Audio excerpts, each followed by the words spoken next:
Hey, what's going on, everybody? My name is Matt Jarbo, and this is $3 Theater, here with some news that actually has me a little bit excited. I mean, nipples can't quite cut glass yet, but we're getting there. All right, so one of my all-time favorite movies is Escape from New York. It's an amazing movie, nearly 4 decades later. And it's one that, even though a lot of people out there like to deride the sequel, Escape from LA, it's still, you can never touch the awesomeness that is the first one. And it's been a property that Hollywood has been wanting to reboot for quite some time.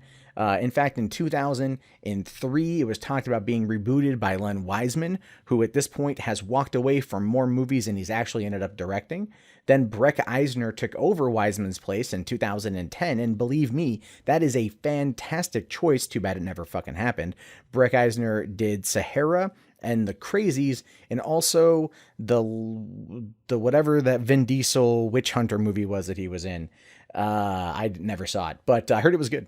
But anyway, he wasn't involved anymore. And then also Gerard Butler was going to be Snake Plissken at one point, but I think Kurt Russell stepped up and was like, Snake Plissken's an American. So that all kind of went away. And then in 2013, Joel Silver actually bought the rights and wanted to turn the franchise into a trilogy that would start with an origin story of Snake Plissken, probably leading up to Escape from New York. You know, you have the origin story, and it leads, it ends with him becoming a fugitive or something, or being captured by the government. And then, of course, the Escape from New York reboot brings him right into the beginning of that, which actually sounds like a pretty cool idea. I could totally see a Snake Plissken origin movie. But unfortunately, that never came to fruition. And the thing is, though, none of these attempted reboots ever once included John Carpenter or Kurt Russell, right? But yet Hollywood is still going along with the Big Trouble in Little China remake.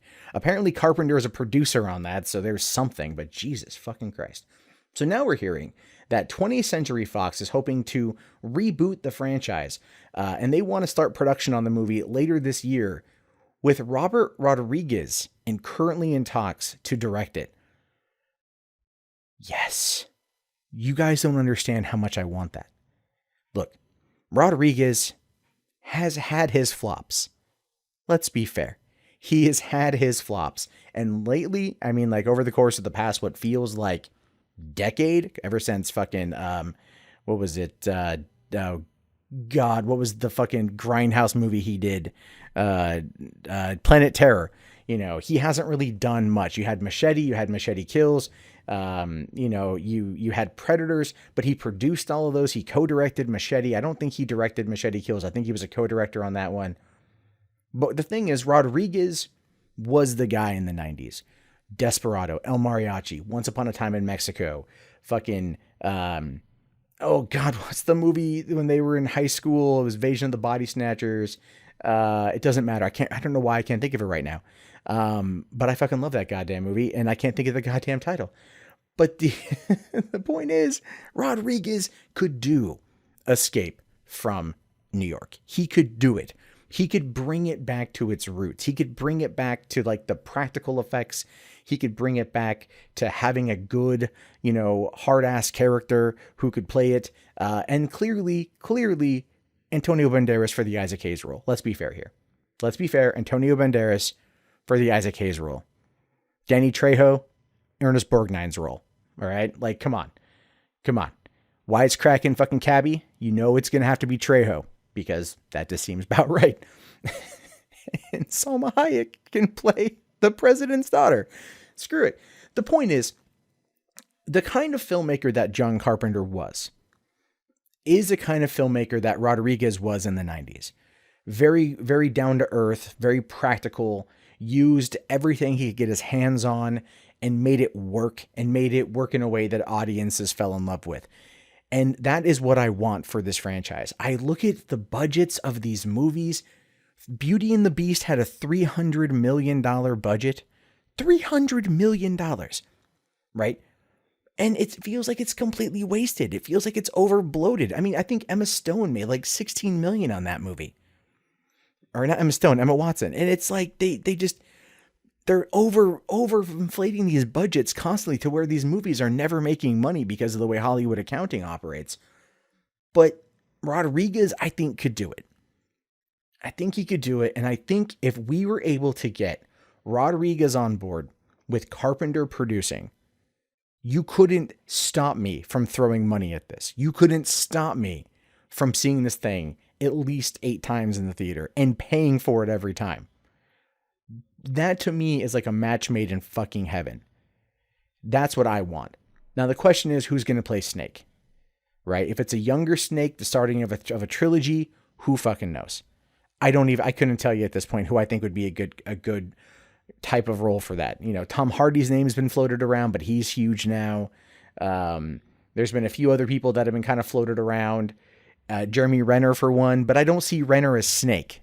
I didn't even, you know, I see he's kind of too smug to be Snake. You know, Snake isn't smug. Snake is cocky and full of himself, but he's not smug. There's a difference. There's a certain level of charm there that you get with Snake, even though he's got a really gruff exterior. You know, there's that. I don't know. I don't have a person in mind who I think could definitely who could take on that role. I would actually prefer like an unknown, or, and this is just kind of a long shot because I know we're never going to get a Dredd sequel. Carl Urban could probably do a pretty good Snake Plissken. And I know Kurt Russell's been like, he's got to be American, but fuck you. Carl Urban is the shit. All right. And that's what I'd like to see. I think that would be good. Hopefully this thing comes together. Hopefully Rodriguez comes on. Right now he's directing Attila Battle Angel, or Alita Battle Angel for 20th Century Fox. And he's got a good deal with them before they distributed Machete and Machete Kills. And hopefully something will come from this. But I do want to know your guys' thoughts. Do you think that Rodriguez would be good for the role? Do you think that he would be able to bring, if he could go back to his roots, like El Mariachi, Desperado, the early days, and go back to those kind of roots, do you think he'd be able to do it? You know, and he's a very talented filmmaker. He's very crafty, which is what Carpenter is too. And that's why I feel this could be good. And I'm not a remake fan, but if they're going to do it right. Do it with Rodriguez. But let me know what you guys think in the comments. My name is Matt Jarbo. You've been listening to 3 Buck Theater. I will talk to you guys later. Have yourself a great day and peace out.